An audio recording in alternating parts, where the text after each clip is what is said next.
तो fluid mechanics को continue करते हैं और पिछले लेक्चर तक मैंने आपको बर्नौली थ्योरम के बारे में बता दिया था और एक लास्ट क्वेश्चन पे हमने हमारा पूरा डिस्कशन जाकर छोड़ा था और वहां पर ये चीज बताई थी कि जहां पर भी आपको वेलोसिटी फ्लूइड की कम मिलेगी इट मीन्स वहां पर प्रेशर आपको ज्यादा मिलने वाला है। ये की पॉइंट्स है, आप लोग ध्यान रखेंगे क्योंकि बार बार आगे आज की क्लास के अंदर में जरूरत पड़ेगी इनकी।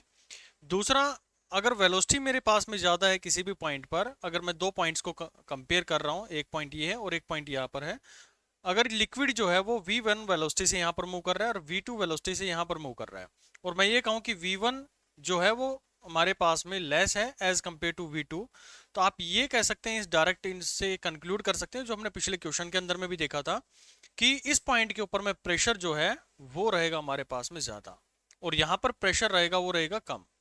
और ये होता भी है क्योंकि अगर यहाँ पर प्रेशर ज्यादा होगा तभी तो higher pressure to low pressure की तरफ में मूव करेगा। तो एक चीज तो ये आप लोग आगे से ध्यान रखेंगे कि जिस पॉइंट के ऊपर में वेलोसिटी ज्यादा है, अगर मैं दो पॉइंट्स को कंपैरिजन कर रहा हूं तो वहां पर प्रेशर ज्यादा होगा और जहां पर वेलोसिटी ज्यादा वहां पर प्रेशर हमारा कम रहेगा। ये एटमॉस्फेरिक प्रेशर की बात नहीं कर रहा हूं, ये मैं फ्लूइड प्रेशर की बात कर रहा हूं। ठीक है जी, ये आप लोगों को समझ में आ गया होगा। आज जो टॉपिक हम पढ़ने वाले हैं काफी इंपॉर्टेंट है और यहाँ से न्यूमेरिकल आपके एग्जाम में पूछे जाते हैं, डायरेक्ट फॉर्मूला बेस्ड भी पूछते हैं और थोड़े कंसेप्चुअल क्वेश्चन भी इसमें पूछे जाते हैं। जो टॉपिक है इसको आप लोग नोट कर लेंगे, वेलोसिटी ऑफ ए फ्लेक्स। क्या होता है ये फ्लेक्स और कैसे हम इसकी वेलोसिटी को फाइंड करते हैं और कुछ अजम्पशन इसके अंदर में हमें ध्यान में रखने पड़ते हैं और ये थ्रू आउट द चैप्टर जो भी आगे आएंगे जहां पर भी आपको इंप्लीमेंट करना पड़ेगा इस तरह का जो सिनेरियो है, तो ये कुछ अजम्पशन आप लोग को ध्यान में रखने पड़ेंगे। मान लेता हूँ कि कोई भी मेरे पास में सरफेस है, ऐसा एक कोई कंटेनर लिया है मैंने, ये हमारे पास में कंप्लीट कंटेनर लिया है और इसका जो क्रॉस सेक्शनल एरिया है, मतलब जो इसका एरिया है ऊपर का, वो हम मान लेते हैं कि यहाँ पर ए है, कैपिटल ए के नाम से मैं इसको रिप्रेजेंट कर रहा हूँ। जो इसका टॉप एंड है ये वाला, ये एरिया मेरे पास में ए है। ठीक है भाई, अब किया क्या जा रहा है कि इसके नीचे वाले पॉइंट पर यहाँ पर मैंने एक छोटा सा होल कर दिया। ठीक है, ताकि ये लिक्विड जो है इसे बाहर की तरफ में आता चला जाए। तो इसके लिए मैं जो रिप्रेजेंट कर रहा हूँ यहाँ पर हमने इसके ये लगा दिया है एक होल। ओके, और जो इसका एरिया ऑफ क्रॉस सेक्शन है वो हम स्मॉल ए मान लेते हैं। अब ये अजम्पशन मानने से हमें होगा क्या फायदा कि हम ये मान लेते हैं कि A is much much greater than A है, यानी कि जो नीचे हमारे पास में एक होल किया है या फ्लेक्स किया है तो यहाँ पर जो वेलोसिटी एरिया है वो बहुत कम है एज कंपेयर टू जो पूरा कंटेनर के ऊपर में पानी भरा हुआ है उसका एरिया के। ठीक है, अगर यहां पर माना जाए कि ये A1 है, यहां से जब पानी बाहर निकल रहा होगा, जो नीचे वाला एरिया आप लोगों ने लिया है, तो पानी क्या होगा, सिंपल सी बात है कि बाहर के साइड में निकल रहा होगा। अब ये बाहर निकल रहा होगा तो यहाँ पर कोई पार्टिकल होगा, उसकी मूवमेंट करने की जो स्पीड होगी, लेट अस सपोज कि वो नीचे की साइड में आ रहा है और इसकी वेलोसिटी है मेरे पास में v1 और यहाँ से जो बाहर की तरफ में लिक्विड निकल रहा है उसकी वेलोसिटी हमने मान ली v2। ओके, अब जो अजम्पशन ये कहता है कि यहाँ पर जो इक्वेशन ऑफ कंटिन्यूटी है, आप क्योंकि जो हमारे पास में लिक्विड है वो फ्लो कर रहा है और जब भी हमारा लिक्विड फ्लो कर रहा होता है तो मैं दो एरिया को कंपेयर कर रहा हूं। एक एरिया ये, यानी कि यहां से वॉल्यूम नीचे की तरफ में जा रहा है और यहां से वॉल्यूम बाहर की तरफ आ रहा है। तो आप याद करें जब आपने इक्वेशन ऑफ कंटिन्यूटी पढ़ा था तो उसमें यही चीज कही थी कि जितना लिक्विड एंटर करेगा उतना ही लिक्विड हमारा क्या करेगा, एग्जिट करेगा। तो वो कंटिन्यूटी की इक्वेशन आप लोग देखें तो आप कह सकते हैं कि ए एरिया यहां पर लिया और v1 वेलोसिटी से ये नीचे की तरफ में मेरा लिक्विड जा रहा है और दूसरी साइड में देखूं तो a that will be equal to v। Okay, अब क्योंकि आपने ये माना हुआ है कि v1 को मैं क्या लिख सकता हूं, यानी कि किस रेट से नीचे की तरफ में आ रहा होगा, तो आप लिख सकते हैं a by V divided by a। ठीक है, और क्योंकि a जो है हमारे पास में ये मच ग्रेटर देन ए है, तो ये जो वेलोसिटी आएगी यानी कि v1 वेलोसिटी आएगी उसको आप अप्रोक्सीमेटली जीरो मान सकते हैं। ये एक अजम्पशन आप लोगों को इस चैप्टर के अंदर में रखना होता है। क्यों माना हमने ये जीरो, क्योंकि ये v1 वेलोसिटी जो है, यानी कि ये जो रेट है, जो एरिया हमारे पास में लिक्विड ऊपर कंटेनर भरा है, मैं अगर इसके कंपैरिजन में देखूं तो इसकी वेलोसिटी तो ज्यादा है, v2 की वेलोसिटी तो बहुत तेज होगी, यानी कि लिक्विड उससे बाहर निकल रहा है। लेकिन आप इसके एरिया ऑफ क्रॉस सेक्शन के हिसाब से देखो तो ये जो इसके कंपैरेटिवली ये इसकी वेलोसिटी बहुत धीरे है, यानी कि स्लोली स्लोली आ रहा है ये। तो आप ये मान सकते हैं कि इसकी वेलोसिटी अप्रोक्सीमेटली जीरो है, क्योंकि हम जो आगे करने वाले हैं, अगर ये अजम्पशन हम नहीं मानेंगे तो हमारी कैलकुलेशन नहीं निकाल सकते हम लोग। और ये आपको दिखता भी है कि बहुत बड़ा कंटेनर है और उसके अंदर में एक हल्का सा आप छेद कर दो, तो आज नहीं तो कल, कल नहीं तो परसों वो टंकी क्या होगी हमारे पास में, या जो भी टैंक है वो खाली हो जाएगा। लेकिन बहुत स्लोली स्लोली उसके अंदर में मूवमेंट हो रहा है। तो हमारा जो एक इंस्टेंट के लिए हम अजम्पशन इसके अंदर में मानते हैं, जब भी मैं देख रहा हूं तो ये v1 वेलोसिटी जो है वो अप्रोक्सीमेटली हम जीरो मान के चल लेते हैं। ठीक है भाई। अब मैंने आपको बताया था कि जब भी आपको लिक्विड फ्लो करता दिख जाए तो पहली अप्रोच आपके पास में इक्वेशन ऑफ कंटिन्यूटी की होनी चाहिए। तो यहां से मैंने इक्वेशन ऑफ कंटिन्यूटी लगाई और वहां से मेरे को आइडिया लग गया कि इसकी वेलोसिटीज क्या होने वाली है। ठीक है। अब मेरा नेक्स्ट स्टेप क्या होना चाहिए, जब भी लिक्विड फ्लो कर रहा है तो मुझे उसकी एनर्जी से मतलब होना चाहिए कि कितनी टाइप की मेरे पास में एनर्जी वहां पर लग रही है। तो आप देख पा रहे हैं कि अगर ये अज्यूम कर लूं मैं कि ये जो पॉइंट था, यानी कि ये वाला जो पॉइंट था इनिशियल पॉइंट, ये एच हाइट पर है, कैपिटल एच हाइट पर है ये। ठीक है।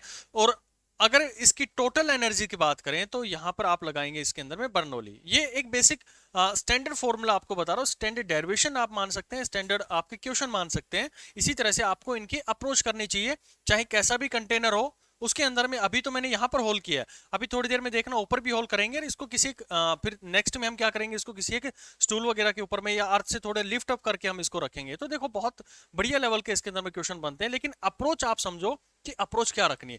पहली अप्रोच तो आपको ये पता होना चाहिए कि v1 वेलोसिटी यानी कि इसका नीचे मूवमेंट करने का जो स्पीड है वो अप्रोक्सीमेटली जीरो है, तभी हम ये अप्रोक्सीमेशन लगा सकते हैं। अब स्टेप नंबर 2 में क्या करेंगे आप लोग, स्टेप नंबर 2 में आप लोगों को हमेशा बर्नौली लगानी पड़ती है।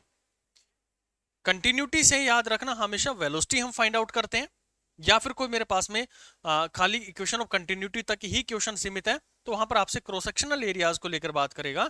जैसे हमने एक देखा भी था कि एक कोई टैप है, कोई नल है, वहां से पानी आ रहा है और नीचे जो है वो क्रॉस सेक्शनल एरिया को फाइंड आउट करने के दिया था, तो आप डायरेक्टली उस इक्वेशन का लगा के कर सकते हैं। लेकिन दिमाग में आपके ये रहना चाहिए कि इक्वेशन ऑफ कंटिन्यूटी का मतलब है कि जितना वॉल्यूम मेरे पास में एंटर कर रहा है, यानी कि जितना पानी हमारे पास में आया, जितना फ्लूइड हमारे पास में एंटर किया, उतना फ्लूइड बाहर निकलना चाहिए। और ये इसके बारे में हम काफी अच्छे से डिस्कस कर चुके हैं कि v1 हम क्यों लेते हैं, क्योंकि v1 का मतलब है कि इसकी यूनिट मेरे पास में मीटर पर सेकंड है, यानी इतना मीटर चलता है ये एक सेकंड के अंदर में।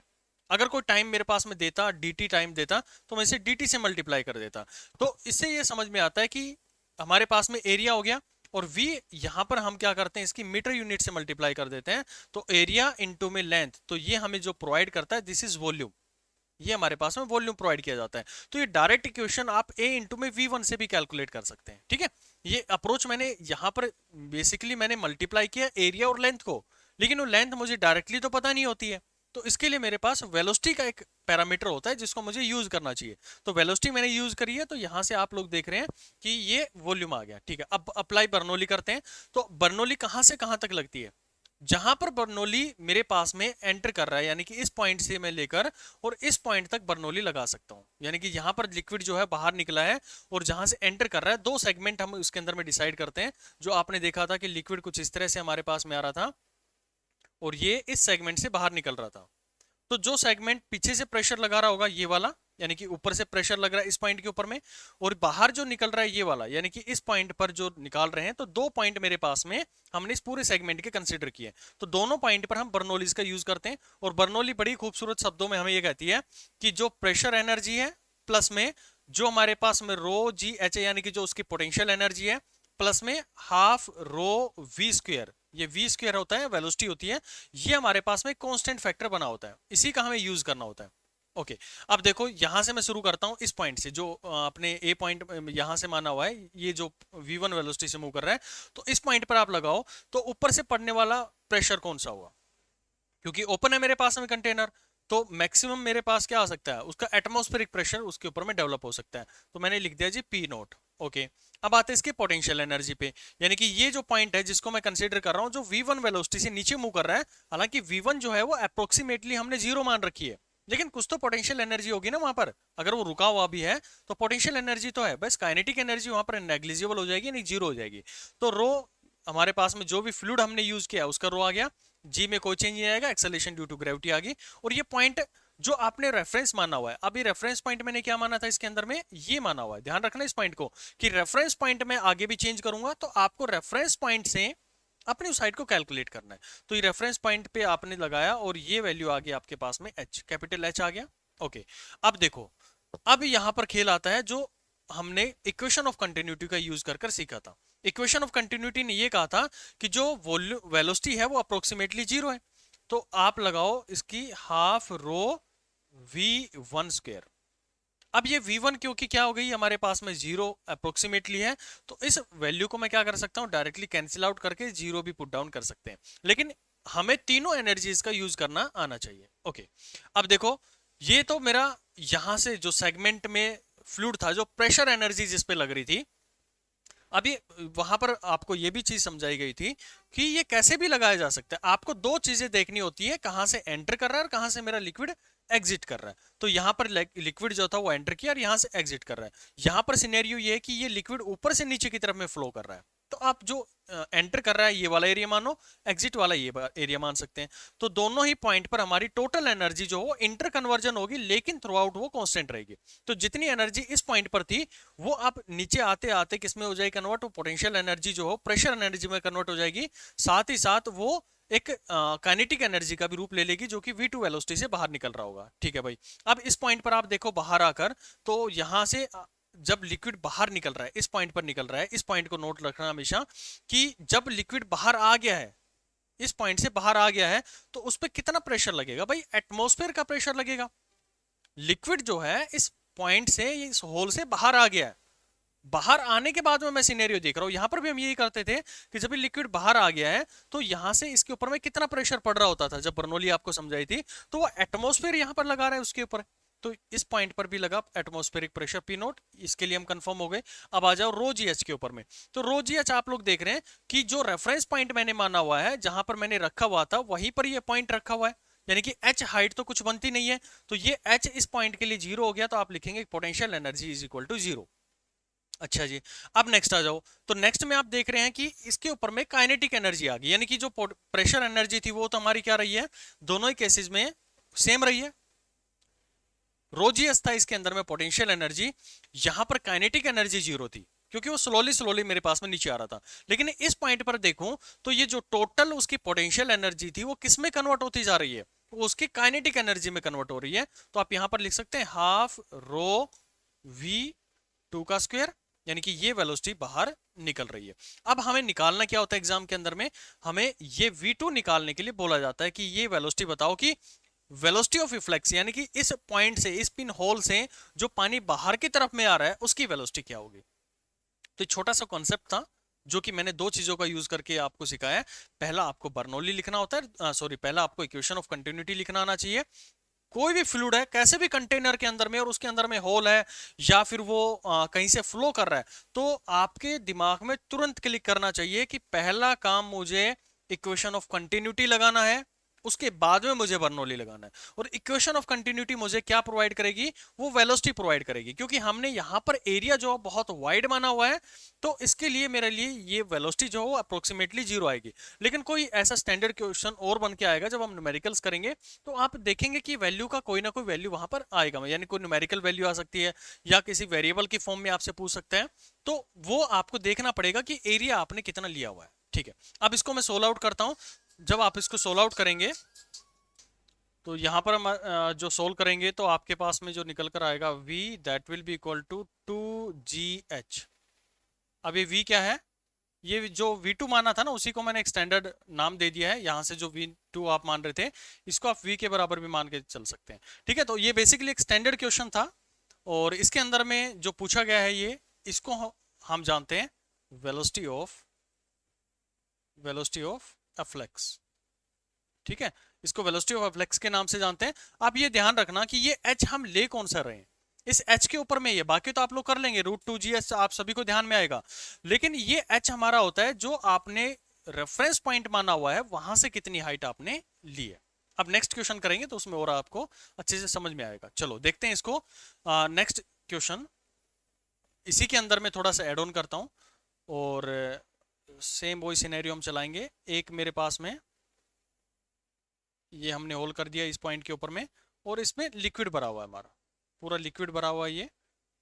ठीक है, और यहां से मान लेते हैं कि ये जो लिक्विड है यहां पर ग्राउंड सरफेस है मेरा, और ये मान लेते हैं कि ये वाला पॉइंट जो है वो y हाइट पर है। इस ग्राउंड सरफेस से y हाइट पर हमने रखा हुआ है, जो पॉइंट ऑफ इफ्लेक्स है। ठीक है, अब जो लिक्विड यहां से गिर रहा है वो उसका पाथ क्या होगा, यहां से आप समझ पा रहे हैं कि इसका पाथ जो है वो एक पैराबोलिक पाथ बनने वाला है, जो हमने प्रोजेक्टाइल मोशन के अंदर में पढ़ा था। तो यहां से एक वेलोसिटी निकल रही है। देखो एड ऑन कुछ भी कर सकते हैं इसके अंदर में, आपको कॉन्सेप्ट बेसिक पता होना चाहिए। मैं इसके अंदर में अभी प्रोजेक्टाइल मोशन जोड़ रहा हूं, तो ये इनिशियल वेलोसिटी v है मेरे पास। अब आपसे इसमें पूछेगा क्या, एग्जामिनर जो है वो तीन चीजें इसके अंदर में पूछ सकता है। पहले तो ये होगा कि भाई किस तरह का पाथ होगा, तो पाथ के लिए आप बिल्कुल कंफर्म है कि पाथ इसका होगा भाई projectile motion, projectile sorry parabolic path होगा, यानी कि प्रोजेक्टाइल मोशन करेगा, उसकी ट्रेजेक्टरी, इक्वेशन ऑफ ट्रेजेक्टरी को फॉलो करेगा। ठीक है, दूसरी जो चीज इसके अंदर पूछेगा वो आपसे पूछ सकता है कि इसकी कितना टाइम लगेगा यहां से नीचे तक गिरने के लिए।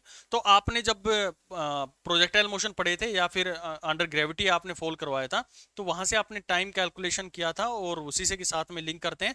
तो ये जितनी हाइट है यानी कि 2y इसका रूट डिवाइडेड बाई मेरे पास में क्या होता है जी, ये आपने वहां से निकाली थी, जो टाइम निकल कर आता है और इसका पूरे का क्या निकलता है, रूट आ जाता है। तो ये प्रोजेक्टाइल मोशन के अंदर में कवर किया था। अच्छा, अब तीसरी चीज क्या पूछ सकता है, ये पूछेगा कि यहां से इस पॉइंट से कितनी दूर जाकर गिरेगा ये, यानी कि बेसिकली इसकी क्या निकालना है, हमें इसकी रेंज निकालनी है। तो रेंज निकालने का तरीका क्या होता है भाई, जो हॉरिजॉन्टल वेलोसिटी है वो तो हमारी क्या रहती है, कांस्टेंट रहती है।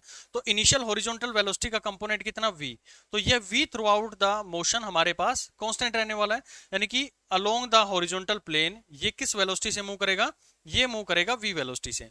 और कितनी देर तक मूव कर रहा है, जो इसका टाइम ऑफ फ्लाइट रहा होगा, यानी कि वो टाइम ऑफ फ्लाइट ही आ गया। तो रेंज निकालने के लिए अगर आपसे पूछे तो रेंज आप डायरेक्टली इसके अंदर में यूज कर सकते हैं। v हमारे पास में वेलोसिटी आ गई है और जो उसका टाइम था वो हमारे पास में आ गया 2y/z और इस पूरे का रूट, ये आपके पास में क्या आ गया, आंसर आ गया। तो इस तरह से आप इनके कुछ भी आपसे पूछा जाए तो आप इजीली उसको कर सकते हैं। ठीक है, अभी तो क्या था कि जो हम इसके अंदर में पॉइंट कर रहे थे वो नीचे की साइड में कर रहे थे, बिल्कुल उसके तली में कर रहे थे, जो उसका निचला हिस्सा था उसके अंदर में कर रहे थे। अब मान लेते हैं कि मैं थोड़ा सा इसको ऊपर की तरफ में कोई छेद कर दिया जाए, जैसे कोई बोतल ली मैंने, ये मेरे पास में कोई बोतल है या कोई कंटेनर, अभी उस पर भी बात करेंगे। ये कोई बोतल है और इसके अंदर में मैं इस पॉइंट के ऊपर मैं सुराख कर देता हूं, तो आप देखते हैं कि पानी जो है वो नीचे की साइड में गिरना शुरू हो जाता है। अब यहां से आपको वही पूछता है कि भाई कितनी तो इसकी वेलोसिटी होगी यहां से जो निकल रहा है, जो लिक्विड नीचे निकलेगा। ओके, दूसरा ये पूछ सकता है कि ये यहां से कितनी दूरी पर गिरेगा, यानी कि उसकी रेंज निकालने के लिए पूछ सकता है आप लोगों से। ठीक है, और दूसरा इसे टाइम के बारे में पूछ सकता है कि भाई कितना टाइम उसको लगने वाला है। तो कोई बड़ा इश्यू नहीं है इसके अंदर में, हम इसको भी सोल्व करना सीख लेते हैं। चलो करते हैं क्वेश्चन नंबर 3। बस मेन अप्रोच आपको समझ में यही आनी चाहिए कि कैसे हमें इक्वेशन ऑफ कंटिन्यूटी वगैरह निकालना है। अब ये आपको जो सिखाया गया यहाँ पर, इतनी देर जो आपको यहाँ पर बताई गई थी, इसमें से आपको याद कुछ नहीं रखना है, ये कैसे हुआ क्या हुआ, आपको फाइनल रिजल्ट ये याद रखना है v वाला। लेकिन ये अप्रोच आपको पता होना चाहिए कि अगर एग्जामिनर थोड़ा भी क्वेश्चन घुमा के दे दे आप लोगों को, तो कैसे उसके अंदर में आपको कैलकुलेशन करनी होती है। मान लेते अभी होल यहाँ पर था, अभी यहाँ पर दिया, हो सकता है कि इस पॉइंट के ऊपर में भी दे दूं मैं होल, तब क्या होगा उसके अंदर में। तो ये अप्रोच आपको पता होना चाहिए। चलो अब देखते हैं इसके अंदर में नेक्स्ट क्वेश्चन। और नेक्स्ट क्वेश्चन ये है कि एक मेरे पास में कंटेनर है और इसके अंदर में इस हाइट के ऊपर हमने एक होल कर दिया और यहां पर भरा हुआ है फ्लूइड, कोई भी हो सकता है फ्लूइड, उसकी डेंसिटी जो है रो है, एग्जामिनर कुछ भी डिफाइन करके दे आपको मान लेना है वो वैसे के वैसे, वो रो भी दे सकता है, 2 रो भी दे सकता है, 3 रो भी दे सकता है, जो भी दे आपको उससे कोई इतना फर्क नहीं पड़ना चाहिए, सिर्फ आपकी अप्रोच पता होनी चाहिए। और ये जो पॉइंट है इस लेवल से जो हमने रेफरेंस पॉइंट माना हुआ है वहां से ये वाई हाइट पर है। ओके, और जो टोटल इसके अंदर में भरा हुआ है फ्लूइड ये वाला, इसकी हाइट है हमारे पास में h। अब एग्जामिनर जो पूछ रहा है वो ये कह रहा है कि यहां से जो फ्लूइड निकलेगा वो भी एक अपने आप में पैराबोलिक पाथ लेगा, यानी कि प्रोजेक्टाइल मोशन होगा उसके अंदर में भी, ये नीचे आकर गिरेगा। ठीक है, यहां पर नीचे गिरेगा भाई आकर, ये आप देखते हैं ना कि कोई भी होल कर देते हैं तो नीचे आकर लिक्विड उसके ऊपर में एक प्रोजेक्टाइल मोशन टाइप में गिरेगा, यानी कि एक पैराबोलिक पाथ को कवर करेगा। अच्छा, अब देखो इसके अंदर में यहां पर जो वेलोसिटी है इस वेलोसिटी को मैं बोल देता हूं v वेलोसिटी से मूव कर रहा है। तो ये वेलोसिटी निकालने के लिए आपसे पूछा गया। अगर आपको ध्यान हो तो मैं कहीं पर भी इसके अंदर में पॉइंट आउट करूं, कहीं पर भी इसमें होल करें, तो जो वेलोसिटी होती है वो बेसिकली दो चीजों के ऊपर में डिपेंड कर रही है। एक तो एक्सेलेरेशन ड्यू टू ग्रेविटी, और दूसरा वो हाइट पर डिपेंड कर रही है। और ये हाइट कहां से लिया है? जो ग्राउंड लेवल लिया है, यानी कि इसका जो नीचे वाला हिस्सा लिया है, वहां से कितनी ऊपर है वो, ठीक है, वहां से कितनी ऊपर मेरे पास में लिया गया है। यानी कि ये ऊपर से जो पॉइंट मेरे पास में जो प्रेशर लगा रहा होगा, ये वाला हिस्सा जो है वो हमें कंसीडर करना होता है, क्योंकि प्रेशर जो पड़ेगा वो तो उसके ऊपर से पड़ेगा। तो ये एच जो है वो आपने लिया कौन सा है? जो यहां से पॉइंट, जब पिछला केस आपने लिया था इस वाले के अंदर में ध्यान देना, इस पॉइंट से इसका नीचे वाला हिस्सा, यानी कि ये पॉइंट जो है वो कितनी दूरी पर है, मतलब कितना उसका विड्थ है। तो यहां से आप देख रहे हैं कि ये जो पॉइंट है वो मेरा एच हाइट के नीचे है, मतलब एच डेप्थ के नीचे है। मैं यहां पर उसके अंदर में पॉइंट आउट कर दूं तो ये इतनी दूरी आ जाएगी, यहां पर कर देंगे तो ये दूरी आ जाएगी। यानी कि जो कैलकुलेशन करनी है आपको हाइट की, वो हमेशा बेसिकली आप इसको हाइट ना बोल के आप ये बोलो कि ये इसकी डेप्थ, कितनी डेप्थ पर है ये, जो टॉप पोस्ट पॉइंट से आप इफ्लेक्स की बात कर रहे हैं, उस होल की बात कर रहे हैं। तो ये जो पॉइंट है हमारी कितनी दूरी पर है, ये टोटल एच है, उसमें से y माइनस कर दो तो ये इतनी हाइट के ऊपर में।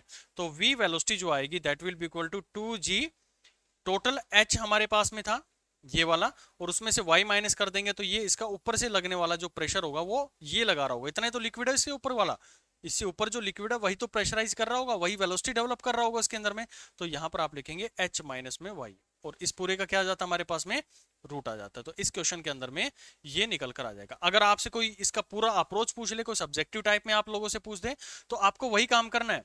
पहले क्या करेंगे, ये एरिया जो था वो नीचे की तरफ में यहाँ पर जो वेलोसिटी होगी वो क्या होगी हमारे पास में, अप्रोक्सीमेटली जीरो।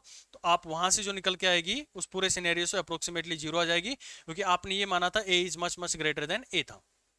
ठीक है, दूसरा आप क्या लगाएंगे, बर्नौली लगाएंगे। अब बर्नौली लगेगी कहां से? बर्नौली पहले इस पॉइंट पर लगाओ और फिर इस पॉइंट पर लगाओ। तो ये पॉइंट कितनी हाइट पर है, ये h माइनस वाई हाइट पर रहेगा। आप इसको सोल्व करके देखना, जो पीछे मेथड मैंने आपको बताया है, थोड़ा कॉन्फिडेंस आपका बिल्ड होगा।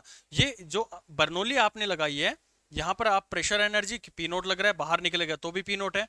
h हाइट पर मेरा पहले इनिशियल था, बाद में आप क्या करेंगे उसका जो हमारे पास में ये जो जीरो बना है ये जीरो नहीं रहेगा, वो h माइनस वाई आ जाएगा। तो एक h से h हमारा कैंसिल हो जाएगा, और जो टोटल उसके अंदर में आप कैलकुलेशन करेंगे तो फाइनल जो रिजल्ट निकल कर आएगा वो हमारे पास में यही आएगा, ये वेलोसिटी निकल के आएगी ये वाली, that is 2g h minus Y, ये निकल कर आपके पास में आ जाएगी। ठीक है भाई, ये वेलोसिटी हमारे पास में आ गई है, यानी इस पॉइंट की वेलोसिटी हमें पता लग गई है। अब क्या निकालना है, सेकंड क्वेश्चन में आप लोगों से इसके अंदर पूछ रहा है कि भाई इसकी रेंज बताओ।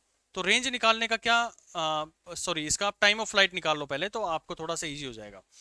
दूसरा आप इसके अंदर में टाइम ऑफ फ्लाइट निकालो। तो टाइम ऑफ फ्लाइट के लिए क्या करेंगे, 2y/z, ये हमारे पास में फॉर्मूला होता है। तो y हमारे क्या क्या इसका मतलब क्या होता है कि ये पॉइंट जो है वो ग्राउंड लेवल से, यानी कि कितनी हाइट के ऊपर में है, तो ये ग्राउंड लेवल से कैलकुलेशन होती है इस व्यू पॉइंट की। तो ये हमारा मान लेते हैं 1 मीटर 2 मीटर जितना भी है, तो इसका टाइम ऑफ फ्लाइट आ गया 2y/z।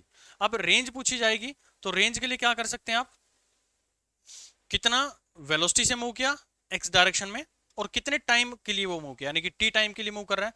तो vx आपके पास कितनी आई, 2g h माइनस में y, ये आया रूट इनटू में जो उसकी वेलोसिटी 2y/z, ये रेंज आ गए इसके पास में निकल कर आ गई है। अब आपसे ये पूछे कि मैक्सिमम रेंज कितनी हो सकती है, ये कितनी मैक्सिमम दूरी पर जाकर गिर सकता है। तो इसके लिए क्या कर सकते हैं आप, जो आपके पास में आर मैक्स यानी कि आर निकल कर आया है, यानी कि 2y/z ये, और यहां पर बना 2g h माइनस में y, ये वाला।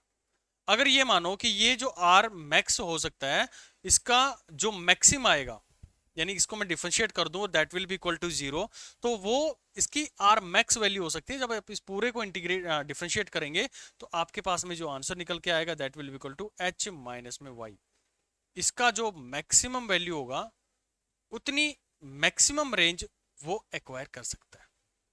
ठीक है, तो ये आरमैक्स अगर आप लोगों से पूछे तो आप डायरेक्टली इसका ये यूज कर सकते हैं। कैसे, ये जो डी आर था हमारे पास में, इसको D R by D Y करके देखो, क्योंकि मैक्सिमम जो रेंज आएगी वो हमारा हाइट के हिसाब से कितनी हाइट पर मैं रखूं, अगर उसकी रिस्पेक्ट में बात कर रहा है तो मैक्सिमम दूरी वो कहां तक जा सकता है उसके रिस्पेक्ट में, कि होल को किस पॉइंट पर रखा जाए कि वो मैक्सिमम हाइट मैक्सिमम रेंज को कवर कर ले।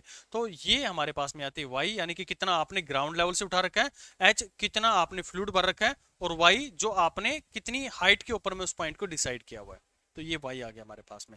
और जब इसको आप कैलकुलेट करेंगे टोटल जो निकल कर आएगा, तो D R by D Y, इसको किया मैक्सिमम के लिए, तो ये आ जाएगा हमारे पास में y के रिस्पेक्ट में कर रहे हैं तो h आ गया, माइनस में 2y आ गया, और जो y निकल के आया that will be equal to h by 2।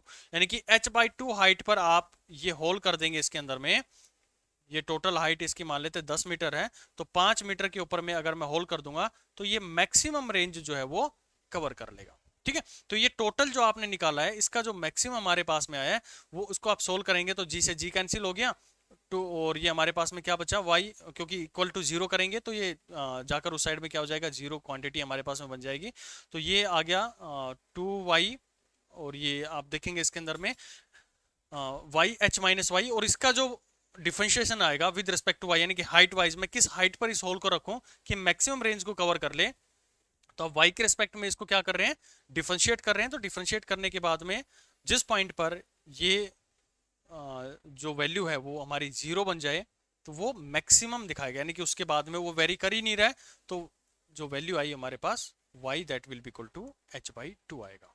ठीक है, आई होप ये आपको क्वेश्चन समझ में आ गया होगा। चलिए नेक्स्ट क्वेश्चन करते हैं।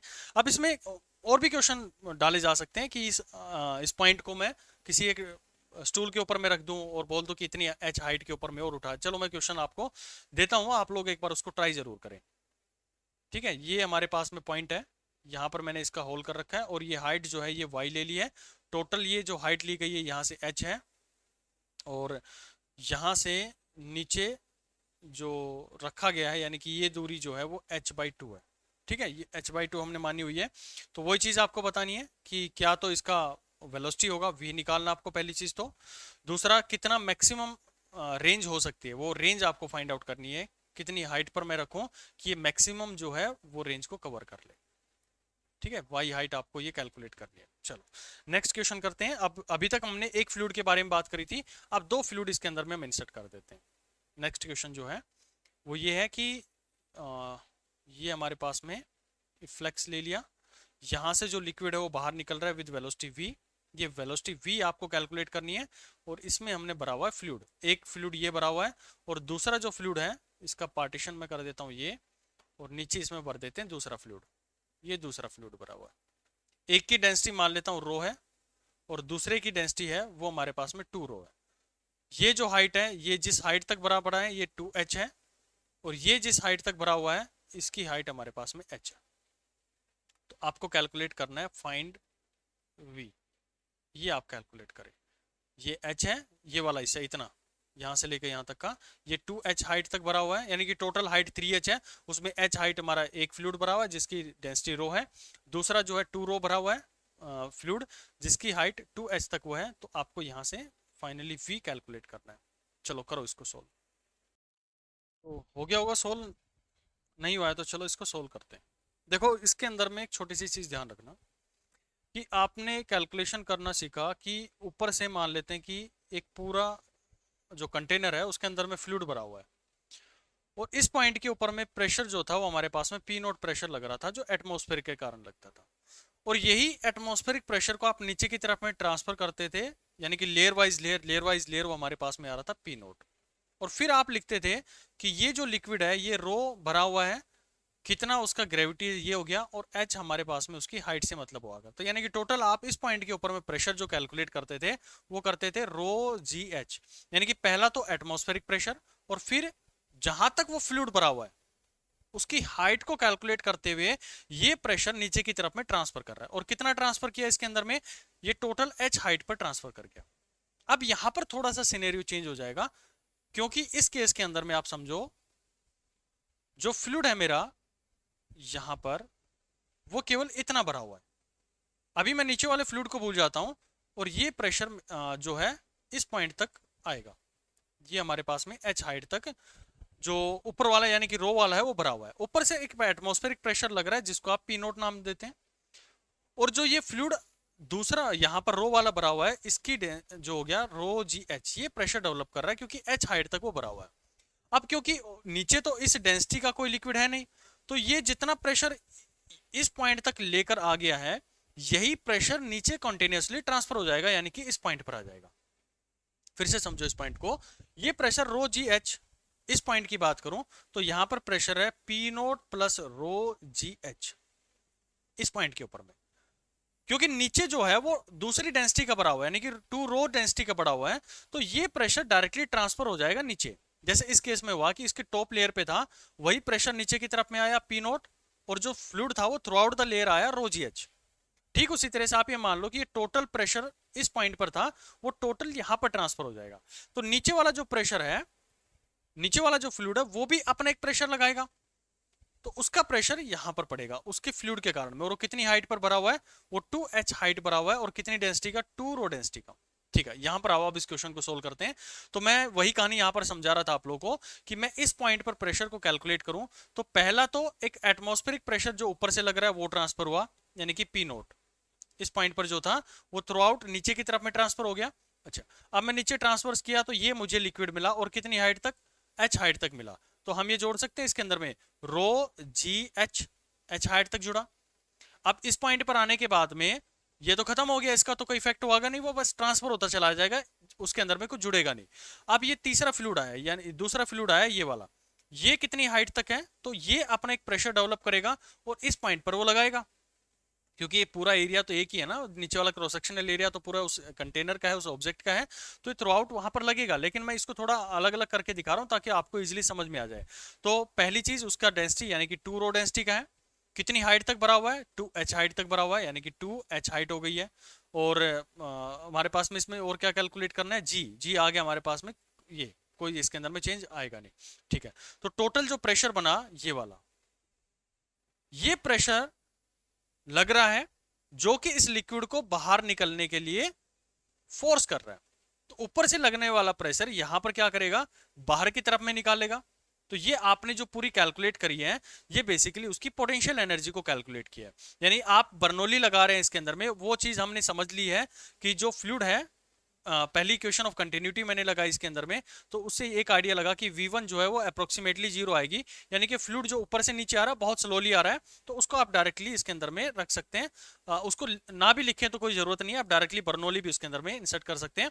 तो इस एरिया के अंदर में जो मेरा बर्नौली था, जो इस एरिया के अंदर में यहां से यहां तक जो लग रहा है वो मैंने कैलकुलेट कर लिया।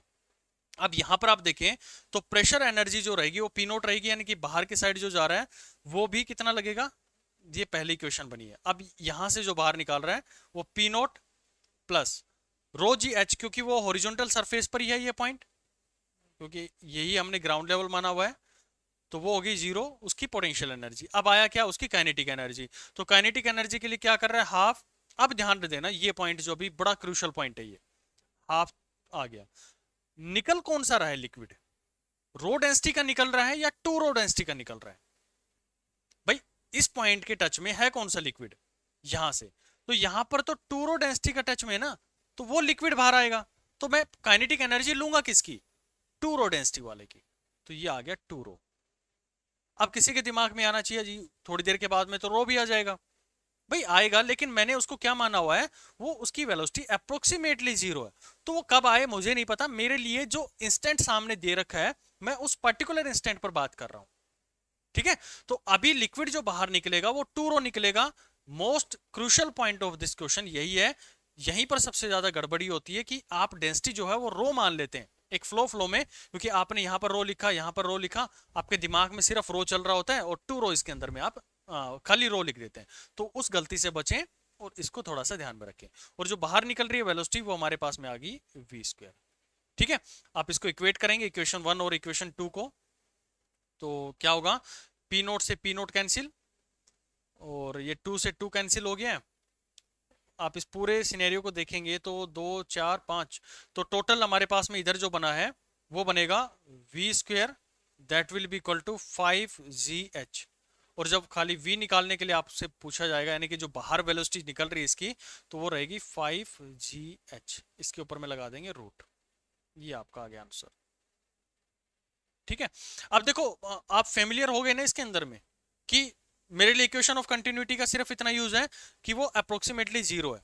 तो उससे फायदा क्या हुआ, ये जो पोटेंशियल एनर्जी है ना यहाँ पर इसके अंदर में जो काइनेटिक एनर्जी आ रही है हाफ रो v² लिखते हैं, वो हमारा 0 हो जाएगा।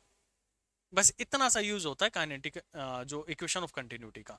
और डायरेक्टली आप ये इक्वेशन भी लगाना चाहें तो इजीली इसके अंदर में लगा सकते हैं। जो टोटल पोटेंशियल एनर्जी थी वो कैसे कैलकुलेट करते हैं उसका मैंने आपको तरीका बताया कि ये फ्लूइड है वो रो लगा रहा है मेरे पास में, यहाँ पर इतने फ्लूइड के अंदर में 2 रो वाला लगा रहा है, और बाहर कौन सा फ्लूइड निकल रहा है वो भी ध्यान रखेंगे, 2 रो वाला फ्लूइड जो है वो बाहर निकल रहा है, इसको मैं लिख देता हूँ मोस्ट इंपोर्टेंट पॉइंट। ठीक है, और V2 वेलोसिटी इसके अंदर में बाहर आ। अच्छा अभी मैंने 2 लिक्विड दिए, मान लेता हूँ मैं 3 फ्लूइड आप लोगों को प्रोवाइड कर देता हूँ, तो कैलकुलेट कर लो यार क्या इसके अंदर में रॉकेट साइंस आ गई है। कुछ भी नहीं है भाई, बहुत सिंपल होते हैं फ्लूइड मैकेनिक्स के क्वेश्चन। 3 लिक्विड भर दो, ये पहला लिक्विड हो गया, यहां पर दूसरा लिक्विड भर देता हूं, और इस पॉइंट पर तीसरा लिक्विड भर देते हैं। और जो इंस्टेंट आपको गिवन है सिर्फ इसी इंस्टेंट पर आपको बताना है। ये ऊपर वाला एरिया ए है, नीचे वाले का एरिया हमारे पास में स्मॉल है। यहां से जो लिक्विड बाहर आ रहा है उसकी वेलोसिटी हम v मान लेते हैं, इसकी डेंसिटी मान लेते हैं कि ये मेरे पास में रो है, ये 2 रो है, और नीचे वाला जो है इसकी 3 रो है। ये हाइट जो दे रखी है ये मान लेता हूं कि 2h है, ये 3h है, ये 2h है, और ये वाली जो हाइट है यानी कि पहला वाला लिक्विड जो भरा हुआ है वो h हाइट तक भरा हुआ है। ये टोटल इसके अंदर में है, आप इसकी कैलकुलेट करें आपका आंसर आ जाएगा। बस थोड़ा सा प्रैक्टिस आपको आनी चाहिए। फिर मैं बता रहा हूं कि इस तरह का कोई भी क्वेश्चन आता है जिसमें नीचे फ्लक्स दे रखा है, यानी कि फ्लक्स दे रखा है, छोटा सा होल उसके अंदर में कर रखा है, तो इक्वेशन ऑफ कंटिन्यूटी से सिर्फ हमें ये मिलता है कि इस पॉइंट का जो लिक्विड है नीचे की तरफ जो मूव कर रहा है उसकी वेलोसिटी अप्रोक्सीमेटली 0 है। तो इससे फायदा हमें ये मिलेगा जब मैं बर्नौली लगाऊंगा तो वहां पर जो काइनेटिक एनर्जी आती है ऊपर वाले एरिया की वो हमारी 0 आ जाती है। केवल और केवल वहां पर हमें पोटेंशियल प्रेशर एनर्जी प्लस में जो उसकी पोटेंशियल एनर्जी है वो दो लगाकर हम उसको सोल्व कर सकते हैं। फिर हम जाते हैं राइट हैंड साइड में, यानी कि नीचे वाले एरिया में जहां से वो लिक्विड बाहर निकलेगा, जो दूसरा सेगमेंट हम मानकर चलते थे, तो उसके अंदर में आपको क्या मिलने वाला है, यहां से आपको पोटेंशियल एनर्जी तो हो जाएगी 0। क्यों भाई, क्योंकि मैंने ग्राउंड सरफेस पर लिया। अगर मैं इसको थोड़ा सा हाइट पर भी रख दूंगा ऐसे, और ये हाइट आपको प्रोवाइड कर दी, मान लेते हैं h/2 प्रोवाइड कर देता हूं, तो कुछ भी दो वहां पर आपका पोटेंशियल एनर्जी का कोई ना कोई वो नॉट इक्वल टू 0 आ जाएगी। कोई बड़ा इशू नहीं इसके अंदर में। ठीक है, काइनेटिक एनर्जी हमारे पास में मिल जाएगी कितनी, वो हाफ रो v² मिल जाएगी। तीसरा हमें चाहिए पोटेंशियल एनर्जी होगी प्रेशर एनर्जी। जब लिक्विड बाहर आ ही गया है तो उस पर लगेगा कौन सा प्रेशर, उस पर लगेगा हमारा एटमॉस्फेरिक प्रेशर, यानी कि p0 के बराबर वैल्यू रख देंगे। बस इतनी सी बात है और आप इसको सोल्व कर लो। सिंपल है, कोई इसके अंदर में रॉकेट साइंस हम यूज नहीं करते हैं। चलो, तो ये हमारे बर्नौलीज के जो अच्छी एप्लीकेशंस थी वो आप लोग को मैंने करवा दी है। अब कुछ छोटे छोटे इसकी जो डे टू डे लाइफ के अंदर में हम यूज़ देखते हैं उसके ऊपर में थोड़ा सा आप लोग देख सकते हैं कि आप खुद भी पढ़ना चाहें तो वो देख सकते हैं। छोटी एप्लीकेशन बेसिकली होती हैं, जैसे पहला होता है एटमाइजर होता है। उसमें आप करते क्या है कि आपने देखा होगा कि बार्बर शॉप पर गए होंगे तो ऐसा कुछ पंप होता है उसके पास में, ये ऐसा होता है, और नीचे एक ऐसा कंटेनर सा लगा होता है जिसमें वाटर जो भर रखा होता है, और यहाँ से जेट टाइप में बाहर निकलता है, ये ऐसा जेट लगा होता है इसके अंदर में।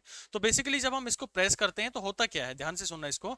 जब हम इसको प्रेस कर होता नॉर्मली है क्या कि ये जो कंटेनर बना हुआ है यहाँ पर तो प्रेशर बना हुआ है हमारे पास में p0, एटमॉस्फेरिक प्रेशर मेंटेन है उसके अंदर में। जब हम इसको प्रेस करते हैं तो जो एयर थी वो क्या निकल गई है, बाहर निकल गई है। तो इस पॉइंट के ऊपर में जो प्रेशर डेवलप हुआ है वो लेस देन p0 हो गया है, यानी कि ये प्रेशर ज्यादा है as compare to this one. ये पहला पॉइंट है, ये दूसरा पॉइंट है।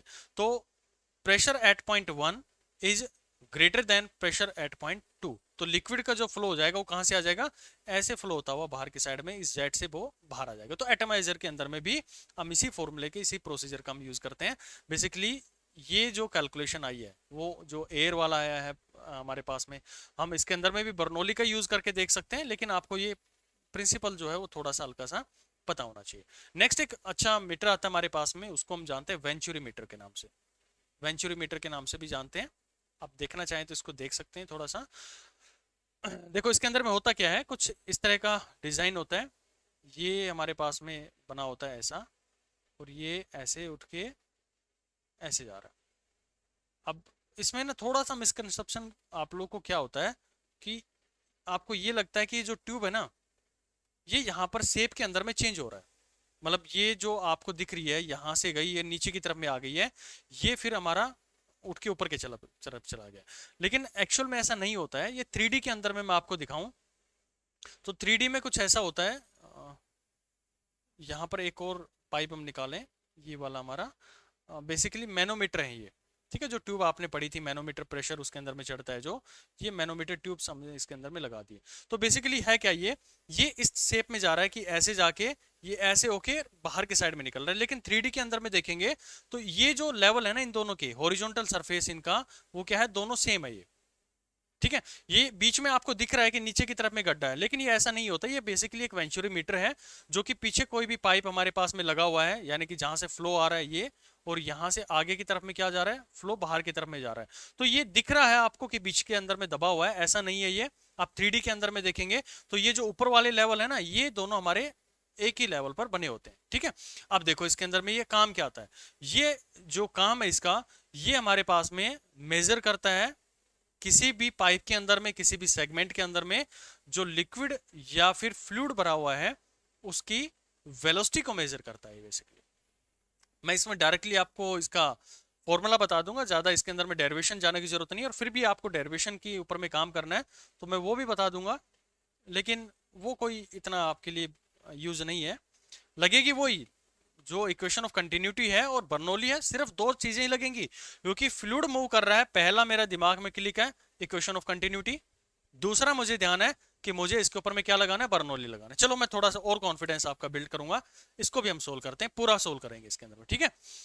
दो पॉइंट आप कंसीडर कर लो। ये पॉइंट है मेरे पास में इसके अंदर में, यहां से पॉइंट मैं इसके नीचे ले लेता हूं, पाइप के नीचे ना, जो पाइप है हमारा, मतलब ये जो ट्यूब है इसी के नीचे मैंने पॉइंट कंसीडर कर लिया, ये वाला।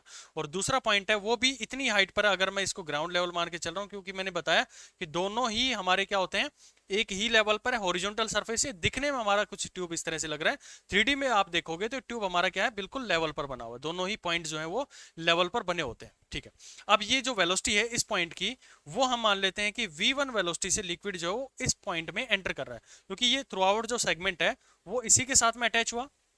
कुछ ऐसा डिवाइस आया, मैंने उसके ऊपर में फिट कर दिया और सेम क्रॉस सेक्शनल एरिया लिया। ये मेरा पूरा पीछे का पाइप आ रहा है, इसके अंदर में मैंने वेंचुरी मीटर लगाया, बीच के अंदर में मैंने उसको फिट कर दिया। तो दोनों क्या हो गए, एक दूसरे में मिक्स हो गए, यानी कि दोनों का क्रॉस सेक्शनल एरिया सेम हम मान सकते हैं। और इस क्रॉस सेक्शनल एरिया को यहाँ से जो आ रहा है इसको मैं A1 मान लेता हूँ, ठीक है।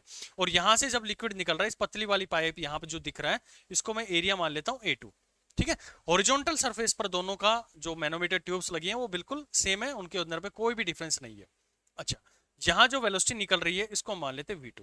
हमें मतलब क्या है, कौन सी वेलोसिटी से मतलब है, हमें मतलब होना चाहिए इस वेलोसिटी से, क्योंकि मुझे ये निकालना है कि किस फ्लो के साथ में ये लिक्विड जो है वो यहाँ से मूव कर रहा है।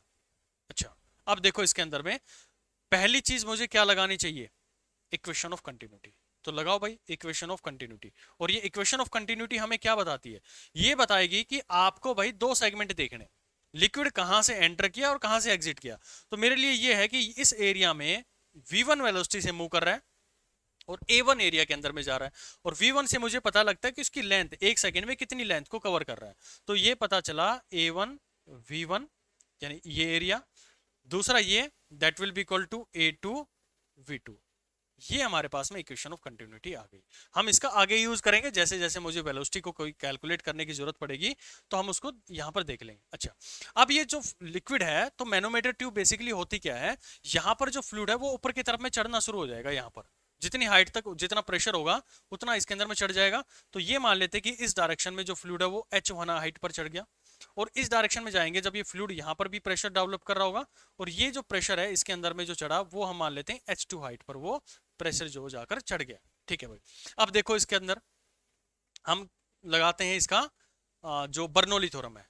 तो इक्वेशन ऑफ कंटिन्यूटी लगाना आ गया आपको। अब आ जाओ बर्नौली के ऊपर में। तो बर्नौली क्या कहता है, बर्नौली कहता है भाई वो सेगमेंट देख लो जहां पे लिक्विड एंटर कर रहा है और जहां पर आपका लिक्विड जो है वो एग्जिट कर रहा है। तो ये मैंने कर लिया कि ये यहां से लेकर मैं इस पॉइंट तक बर्नौली लगाऊंगा, जहां पर v1 वेलोसिटी थी वहां से लेके v2 पर मैं उसकी जो बर्नौली है उसको हम इंप्लीमेंट करने वाले हैं। तो यहां पर आप देखेंगे कि एक प्रेशर एटमॉस्फेयर का भी पड़ रहा होगा।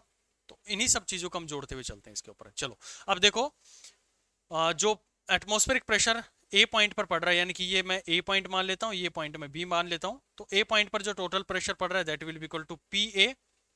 पी ए कौन सा है, यहाँ पर ये जो प्रेशर यहाँ पर पड़ रहा है ना, पी ए कहाँ से लग रहा होगा, ये जो ऊपर चढ़ा हुआ है ये पी ए लगा रहा है, that will be equal to कितना होगा, रो जी एच वन। ये पी ए प्रेशर है जो यहाँ से लग रहा होगा इस पॉइंट के ऊपर में, ठीक है, एच वन हाइट पर ये चढ़ा हुआ है। ओके, क्योंकि मैनोमीटर वो बेसिकली उसके प्रेशर को डिफाइन करती है। तो ये हमारे पास में आ गया, इसको बाद में देखेंगे। अब दूसरा आता है पोटेंशियल एनर्जी। पोटेंशियल एनर्जी क्योंकि ये दोनों ही हमारे पास में एच पॉइंट, एच हाइट पर है, यानी कि जो हमने रेफरेंस माना हुआ है बराबर पॉइंट पर हमने लिया हुआ है, तो हम लिखना चाहें तो लिख भी सकते हैं। और क्योंकि बाद में क्या हो जाएंगे, दोनों कैंसिल आउट हो जाएंगे, तो चलो इसको एच मान लेते हैं। तो ये आ गया हमारे पास में रो जी एच प्लस किस वेलोसिटी से मूव कर रहा है, v1 वेलोसिटी से मूव कर रहा है इस पॉइंट के ऊपर में। तो v1 वेलोसिटी से आपने देखा तो हाफ रो v1 स्क्वायर, और दूसरी तरफ में pb प्रेशर। pb प्रेशर कहां से पता लगा, ये वाला, यहाँ जो प्रेशर pb डेवलप हो रहा है इस पॉइंट के ऊपर में, pb कितनी हाइट तक ये मैनोमीटर ट्यूब के अंदर में चढ़ा, हम डायरेक्टली उससे भी कैलकुलेट करते हैं। रो जी एच टू हाइट पर चढ़ा ये, तो pb प्रेशर आ गया।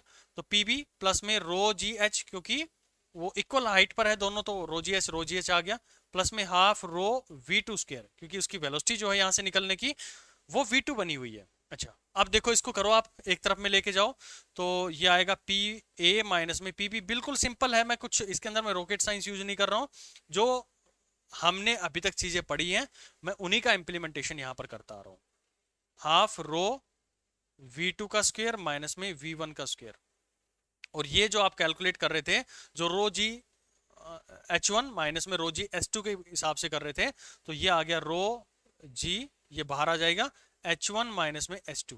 तभी तो हाई प्रेशर टू, ये हायर प्रेशर पर है और ये लोअर प्रेशर पर है, तभी तो लिक्विड मेरा क्या कर रहा है, फ्लो कर रहा है इसके अंदर में। ओके, दूसरा आप ये भी देख सकते हैं कि जब ये क्रॉस सेक्शनल एरिया मेरे पास में कम हो गया है, तो यहाँ पर v2 वेलोसिटी वो बढ़ गई है। और इनिशियल लेवल पर ही मैंने आपको बताई थी कि जहां पर वेलोसिटी ज्यादा होगी वहां पर प्रेशर मेरा कम होगा, और जहां पर वेलोसिटी कम है वहां पर प्रेशर ज्यादा होगा। तो v2 पर वेलोसिटी ज्यादा है तो प्रेशर यहाँ पर कम, इस पॉइंट पर वेलोसिटी ज्यादा है, कम है, तो प्रेशर ज्यादा, तो higher pressure to lower pressure जो है वो लिक्विड मूव करेगा।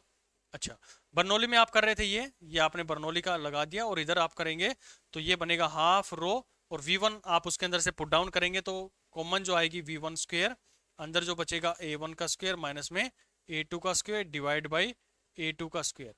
जो यहाँ से निकाली थी ना अपनी इक्वेशन ऑफ कंटिन्यूटी, इसको अपने अकॉर्डिंग आप अरेंज कर लेंगे ए v1 की फॉर्म के अंदर में, यहाँ पर पुट डाउन करेंगे। अब फाइनल रिजल्ट क्या आता है वो मैं आपको लिख के दे देता हूँ, वो ज्यादा इंपॉर्टेंट है। v1 यानी कि जो वेलोसिटी है कहाँ पर, जो इस पॉइंट के अंदर में यानी कि सेगमेंट के अंदर में जो मूव कर रही है वो v1 है।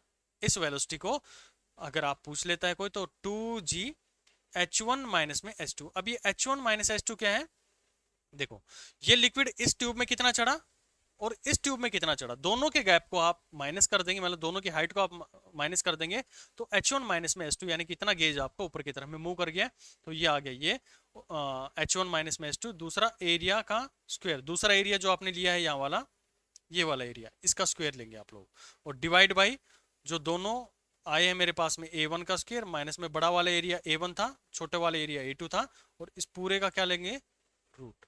तो ये इक्वेशन आप लोगों के लिए ज्यादा इंपॉर्टेंट है। अगर वेंचुरीमीटर से आप लोगों को क्वेश्चन पूछा जाता है तो आप डायरेक्टली इसका यूज कर सकते हैं। वो पूछे कि कितना फ्लूइड का फ्लो है मेरे पास में इस पॉइंट के ऊपर में यहाँ पर, तो ये a1 की फॉर्म में जो गिवन था ये वाला, तो v1 वेलोसिटी आप इसे निकाल सकते हैं। मेन अप्रोच हमारी वही रही है, सबसे पहले इक्वेशन ऑफ कंटिन्यूटी लगाई है मैंने, दूसरा इस पॉइंट पर प्रेशर कितना होगा, तो इस पॉइंट पर प्रेशर पता करने के लिए हम यहाँ पर क्या लगाते हैं, मैनोमीटर ट्यूब लगाते हैं, जो हमने इनिशियल लेवल पर फ्लूइड मैकेनिक्स के अंदर में पढ़ी थी, स्टैटिक फिजिक्स, स्टैटिक फ्लूइड जब आपको पढ़ा रहा था। उसी तरह से यहाँ पर भी मैनोमीटर ट्यूब है, ये ऑटोमेटिकली कितनी हाइट तक वो वाटर चढ़ा है या फ्लूइड चढ़ा है, तो वो यहाँ पर उसका प्रेशर डिफाइन कर देगा। अब किसी के दिमाग में आना चाहिए लिक्विड यहाँ पर है, प्रेशर यहाँ से डिफाइन कर रहे हो, भाई मैनोमीटर का यही तो हमारे पास में एप्लीकेशन होता है, इसी तरह से तो हम उसको मेजर करते हैं कि ये इस ट्यूब में यहाँ से कितनी हाइट पर चढ़ गया, बस दोनों के हाइट को गैप को आपको मेजर करना है।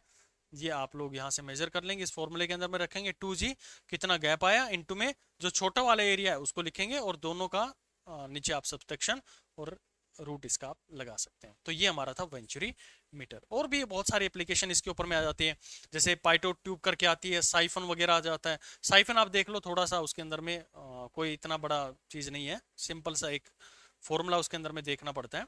ये साइफन होता क्या है, आप लोग देखते होंगे कि कोई भी कंटेनर है, और उसके अंदर में से आप एक पाइप बाहर की तरफ में निकालो ऐसे, ये पाइप बाहर निकाला आपने। और ये दो चीजें हैं ध्यान रखना, एक तो होती है स्ट्रो, कोई बोतल है आपके पास में और आपने स्ट्रो लगाई, ये भी इसी प्रिंसिपल पे काम करती है। ये स्ट्रो लगाई आपने और यहाँ से आपने माउथ से क्या किया, इसको सक किया। तो जैसे ही करेंगे तो ये जो एयर है इसको आप बेसिकली क्या लेके जा रहे हैं, अपने अंदर में लेके जा रहे हैं, और इस पॉइंट पर प्रेशर जो है वो बना हुआ है, that will equal to P naught. ठीक है, तो एयर आपने क्या करिए, बाहर सक करिए, तो ये प्रेशर जो है वो ऊपर की तरफ में चढ़ना शुरू हो जाएगा। तो आपको कंटिन्यूअसली उसके अंदर में क्या करना पड़ेगा, सक करना पड़ेगा। जो एयर यहाँ पर बन रही है उस एयर को आपको अपने खींचना पड़ेगा, तब ये क्या होगा, यहाँ से लिफ्ट अप होकर आ जाएगा, बिकॉज ऑफ द हायर, यहाँ पर प्रेशर जो है वो पी नोट है, और ये जो प्रेशर है वो पी हो जाएगा, और P note is greater then P, तो लिक्विड जो है ऊपर की तरफ में फ्लो होना शुरू हो जाएगा। लेकिन अभी क्या कर रहा हूं मैं, ट्यूब को ऊपर की तरफ में लेके गया और फिर नीचे की तरफ में लेके आता हूं, और यहां से हम क्या करते हैं, इस लिक्विड को बाहर निकालते हैं। ऐसे लिक्विड बाहर निकलता है, कैसे होगा देखो, ध्यान ध्यान से सुनो। यहां से हम हल्का सा एक बार क्या करते हैं, इसको सक करते हैं, तो आपने ट्यूब तो ऊपर डाल दी है ये वाला, और फिर पानी क्या करता है, ऐसे जाएगा और ऐसे नीचे की तरफ में आ जाएगा। इसमें क्या कर रहे थे, फ्लूइड जो है वो ऊपर की तरफ में चढ़ रहा था, जो आपने खींचा इसको तो ऊपर की तरफ में आ रहा था, आपने छोड़ा उसको तो वापसी छूट जाएगा, आपने स्ट्रो में खींचना बंद किया तो वहीं के वहीं रुक जाएगा वो। आप बेसिकली जब खींच रहे हैं तो कर क्या रहे हैं, उसमें आप प्रेशर कम करते जा रहे हैं, जो पाइप है उसके अंदर वो प्रेशर कम कर रहे हैं, तो यहाँ पर एटमॉस्फेरिक प्रेशर ज्यादा होने के कारण में वो फ्लूइड ऊपर की तरफ में चढ़ रहा है। अब ऐसा नहीं है कि आपने यहां से माउथ उठाया तो ये अपने आप बाहर निकल जाएगा, लेकिन इस केस के अंदर में आप देखोगे कि एक बार आपने सक किया और एक बार लिक्विड यहां से निकलना शुरू हो गया तो कंटिन्यूअसली क्या करेगा, नीचे की तरफ में गिरता रहेगा। इसी चीज को हम क्या बोलते हैं, साइफन। अब इसके पीछे की फिजिक्स समझो। फिजिक्स ये कहती है कि मान लेते हैं कि ये जो पॉइंट आपने कंसिडर किया हुआ यहां पर एक एटमॉस्फेरिक प्रेशर लग रहा है पी नोट। अब ये इक्वेशन ऑफ कंटिन्यूटी मैं बात करूं, इक्वेशन ऑफ कंटिन्यूटी का, तो ये एरिया ऑफ क्रॉस सेक्शन जो है वो बहुत ज्यादा है, तो लिक्विड फ्लो कर रहा है, तो पहली अप्रोच मेरी क्या होनी चाहिए, इक्वेशन ऑफ कंटिन्यूटी। ये जो पॉइंट है इसकी वेलोसिटी में मान लेता हूं v1 है, और जो यहां से बाहर निकल रहा है इसकी वेलोसिटी में मान लेता हूं v2 है। जर्नलाइज करके हम v भी उसको लिख सकते हैं। तो ये जो एरिया था a1 था, यहां पर जो एरिया आपने लिया वो छोटा a है। ठीक है, जब भी अगर थोड़े फेमिलियर नहीं हो तो थोड़े से और हो जाओ, ये बार बार वो चीजें मैं रिपीट कर रहा हूँ इसीलिए। तो a1 v1 यहाँ पर इक्वेशन ऑफ कंटिन्यूटी, और इस पॉइंट के ऊपर में आप क्या करेंगे, av2 हो गया, क्योंकि a1 जो है वो much much greater then a1 है, तो v1 की वेलोसिटी जो आई वो हमारे पास में अप्रोक्सीमेटली जीरो है, यानी कि वहां पर काइनेटिक एनर्जी जो है इस फ्लूइड के नीचे जाने की वो हमारे पास में जीरो हो जाएगी। अब दूसरा स्टेप मुझे क्या करना होता है, अब लगाओ बर्नौली। तो बर्नौली लगाने के लिए हमें दोनों साइड की वो देखना पड़ता है कि कहां से मैं लगाना चाह रहा हूं, तो मैं इस पॉइंट को उठाना गए, इस पॉइंट तक लगाना चाह रहा हूं, तो लगा लो भाई। ये पॉइंट जो है वो कितनी हाइट पर भरा हुआ है, इस पॉइंट को ध्यान रखें कि ये जो पॉइंट था ऊपर वाला, यहां से ये जो लेवल है ये आपका है h, और जिस पॉइंट पर आप यहां पर लिक्विड निकाल रहे हैं ये वाला, इस हाइट को मैं मान लेता हूं, यानी कि जो ग्राउंड लेवल आप लोग मान के चल रहे हैं इसको मान लेते हैं h हाइट पर। तो ये जो h है ना, इसी का हमारा खेल रहेगा, इसको आप h डैश मान लो, ऊपर जो रखा हुआ है। ओके, अब बर्नौली लगाओ। तो बर्नौली में पहले क्या लिखेंगे, प्रेशर एनर्जी। तो प्रेशर एनर्जी क्या है भाई, वो पी नोट लगी हुई है इस पॉइंट के ऊपर में, तो पी नोट लिख दिया। अब आ जाओ कौन से पे, पोटेंशियल एनर्जी पे। तो पोटेंशियल एनर्जी कौन सी लेंगे, rho G H one H dash लेंगे या रो जी एच लेंगे। देखो ग्राउंड लेवल हमने ये माना हुआ है, तो ग्राउंड लेवल से इस पॉइंट की हाइट कितनी है, मतलब डेप्थ कितनी है, अगर मैं इस पॉइंट को देखूं तो जहां पर मुझे देखना है, तो ये जो टोटल पोटेंशियल एनर्जी इस पॉइंट पर लगा रहा होगा वो हमारा आ गया रो जी एच, ये आ गया। प्लस में पोटेंशियल एनर्जी हो गई है काइनेटिक एनर्जी, तो वो क्या होगी, हाफ रो v1 का स्क्वायर, और क्योंकि v1 जो है वो अप्रोक्सीमेटली जीरो है तो मैं इसको एलिमिनेट भी कर सकता हूँ। देखो बार बार वही हम यूज कर रहे हैं। अब देखो यहाँ पर बाहर लिक्विड आया, क्योंकि हम क्या कर रहे हैं, उसको एक बार सक किया, तो जो एयर थी उसको हमने रिमूव कर दिया, यहाँ पर प्रेशर ज्यादा था, यहाँ से जो लिक्विड था प्रेशर हमने रिमूव किया पाइप से, तो लिक्विड फ्लो होना शुरू हो गया। अब कंटिन्यूसली उसको फ्लो होना है, तो कंटिन्यूसली फ्लो होना है, तो यहाँ पर जो प्रेशर बनेगा वो हमारा पास में पी नोट आया, क्योंकि बाहर निकलेगा तो पी नोट ही प्रेशर रहेगा एटमॉस्फेयर का, ये आ गया। और बाहर जो लिक्विड आया उसकी डेंसिटी हो गई है हाफ रो वी स्क्वायर, और क्योंकि हमने ग्राउंड लेवल इसी को माना हुआ है, तो V2 जो वेलोसिटी थी, जो इसकी पोटेंशियल एनर्जी वो कितनी हो जाएगी, वो जीरो हो जाएगी। पी नोट से पी नोट कैंसिल आउट हो गया भाई, और जब आप इसको देखेंगे तो जो V आएगा यहाँ से निकल के वो आएगा हमारे पास में 2GH। फिर से ध्यान रखो ये H कौन सा हम कैलकुलेट कर रहे हैं, ये H हमारे पास में वो रहेगा जो कि जो बॉटम मोस्ट पॉइंट है, यानी कि जहां पर आपने इस साइफन ट्यूब को रखा हुआ है, जितनी मैं नीचे लेके जाऊंगा उतनी वेलोसिटी उसकी हाई होती चली जाएगी। अब मान लेता हूं कि ये मैंने इसकी जो हाइट है वो 4 मीटर पर रखी थी। अब ये मैं थोड़ा और इस ट्यूब को बढ़ाता हूँ और यहां पर मैं ले जाता हूँ इस पॉइंट के ऊपर में, तो ये एच जो है वो बढ़ गई है, मान लेते कि ये हो गई है 5 मीटर हो गई है। तो जितना मैं इस हाइट को यानी कि उसको नीचे की तरफ में लेता जाऊंगा, वो पॉइंट, उस पॉइंट पर वेलोसिटी जो है वो मैक्सिमम ज्यादा होती चलेगी। तो V2 को मैंने क्या दिया, V1 नाम से भी दिया। तो ये ध्यान रखेंगे कि H कौन सा होता है, ये होता है बॉटम मोस्ट पॉइंट। उसकी हाइट कितनी है जो लेवल आप लोगों ने यहां पर लिया हुआ था। तो ये हमारे पास में साइफन का बेसिक प्रिंसिपल होता है। ठीक है, ऐसे ही मैग्नस इफेक्ट वगैरह भी आते हैं। तो मैग्नस क्या कहता है कि ऐसे हमारे पास में कुछ बॉल है जिसको आप स्पिनिंग वगैरह बोलते हैं, क्रिकेटर्स वगैरह इसको यूज करते हैं। तो यहां से फेंकी गई है बॉल, तो ये क्या करेगी, ऐसे रोटेट करना चाहती है बॉल। तो यहां से एयर जो है वो ऐसे फ्लो कर रही है। तो एयर जो फ्लो कर रही है तो इसके पार्टिकल इससे चिपकेंगे और इस एरिया की वेलोसिटी जो है वो बढ़ा देंगे, यानी कि V1 वेलोसिटी जो है उसको क्या कर देंगे, ये इंक्रीज कर देंगे। ठीक उसी तरह से नीचे आप आओगे तो एयर का फ्लो कुछ ऐसे है, एयर का फ्लो ऐसे है, और जो बॉल है वो पीछे की साइड में घूम रही है। तो पीछे की साइड में घूम रही है तो यहाँ पर जो इसकी वेलोसिटी है नीचे वाले एरिया पर V2, उसको क्या कर देगी, वो डिक्रीज कर देगी। अब देखो फिर से वही चीज आ गई है। इसीलिए शुरुआत में ही आपको समझा दिया गया था कि V1 जो है वो बढ़ रहा है, तो प्रेशर वहां पर क्या हो रहा है, कम हो रहा है। V2 जो है वो डिक्रीज हो रहा है। तो यहां पर अगर मैं इसको P1 दे दूं तो ये P2 जो है वो क्या होता जा रहा है, इंक्रीज होता जा रहा है। तो P2 इंक्रीज हो रहा है, यानी कि ये प्रेशर बढ़ेगा।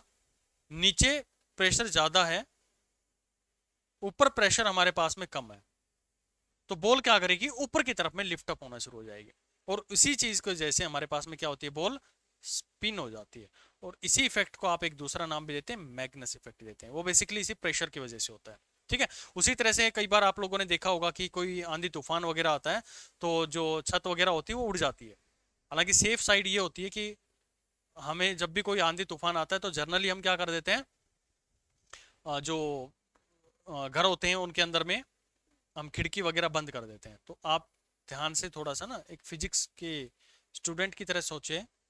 तो सोचो भाई, इसको सोचो आप लोग, ये आपका घर है, ये आपका घर है और कोई आंधी तूफान आ रहा है। अब आप करना क्या चाहेंगे, इसके अंदर में सारी खिड़कियां बंद कर दो। अच्छा, पहले जो प्रेशर था बाहर और अंदर, अंदर में हमारे पास में मान लेते पी नोट प्रेशर है। अब एयर बहुत तेज चल रही है इसके ऊपर में, बहुत तेजी के साथ में एयर जो है इसको हिट कर रही है, जो छत है इसकी उसको बहुत तेजी के साथ में हिट कर रही है। और आपने क्या किया हुआ है, नीचे जो है सारी खिड़कियां बंद कर दी है। तो ये जो पी नोट प्रेशर है ये तो हमारे पास में क्या रहेगा, सस्टेन कर जाएगा, यानी कि इतना ही प्रेशर ये बना रहेगा इसके अंदर। अब वेलोसिटी क्या है, बहुत तेज है।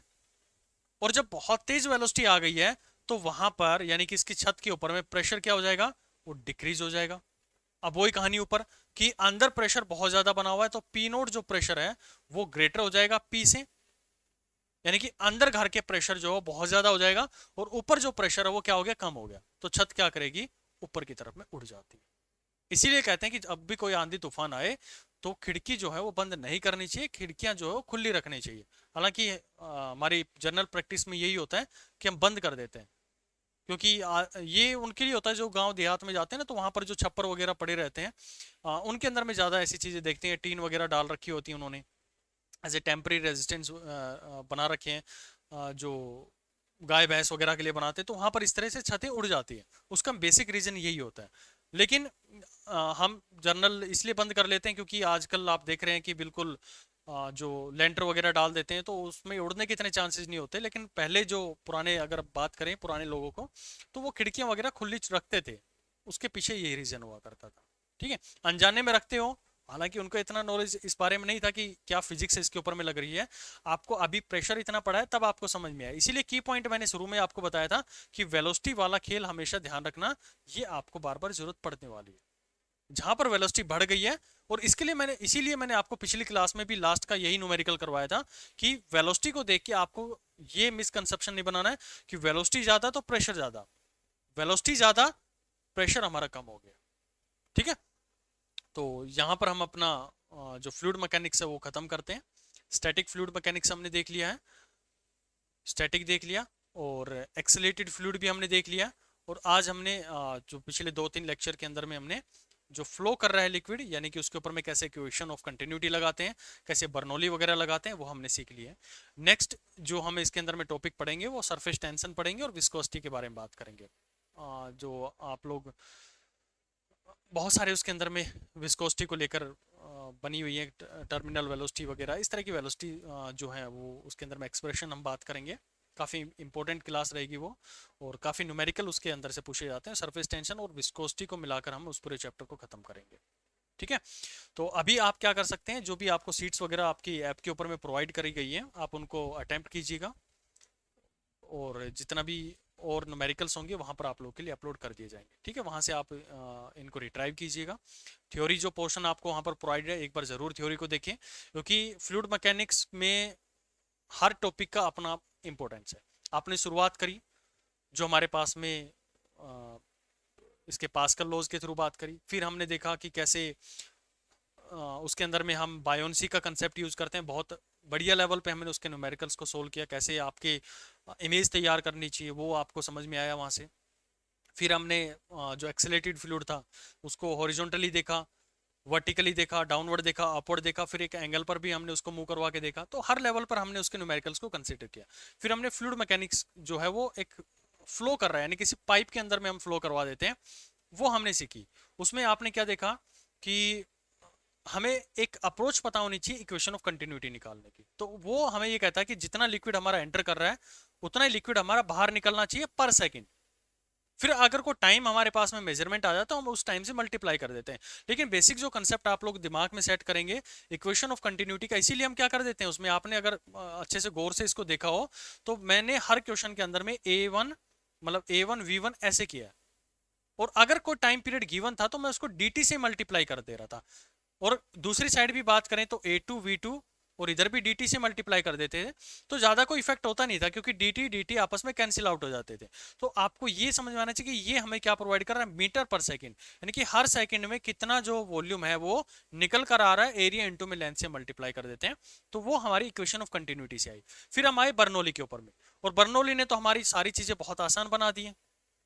हमारी क्या वेलोसिटीज रहेंगी, बेसिकली इसमें यही पूछा जाता है कि कितनी वेलोसिटी होगी, फ्लेक्स की क्या वेलोसिटी होगी। ठीक है, उसको ऊपर हमने पॉइंट कर दिया तो कितनी वेलोसिटी होगी, अलग अलग फ्लूइड उसके अंदर में भर दिए तो कितनी वेलोसिटी होगी, उसको थोड़ी हाइट पर हमने रख दिया तो कितनी वेलोसिटी हो जाएगी। तो मुझे नहीं लगता कि इससे बाहर कोई आपके एग्जाम के अंदर में क्वेश्चन बन सकता है। सारे जितने भी एस्पेक्ट थे इसके मैंने कवर कर दिए, और इसमें मैंने प्रोजेक्टाइल मोशन को भी ऐड ऑन कर दिया जो कि क्वेश्चन पूछा जा सकता है उसके ऊपर में। तो यहाँ से हमारा टोटल फ्लूइड मैकेनिक्स कंप्लीट हो चुका है। आप इन वीडियोस को, इन नोट्स को अच्छे से पढ़ें, अपने प्रॉपर नोट्स बनाते रहें, और कोई भी साथी आपका जुड़ना चाहता है तो बड़ी खुशी के साथ में जुड़ सकते हैं। हमारा course continue. Thank you so much.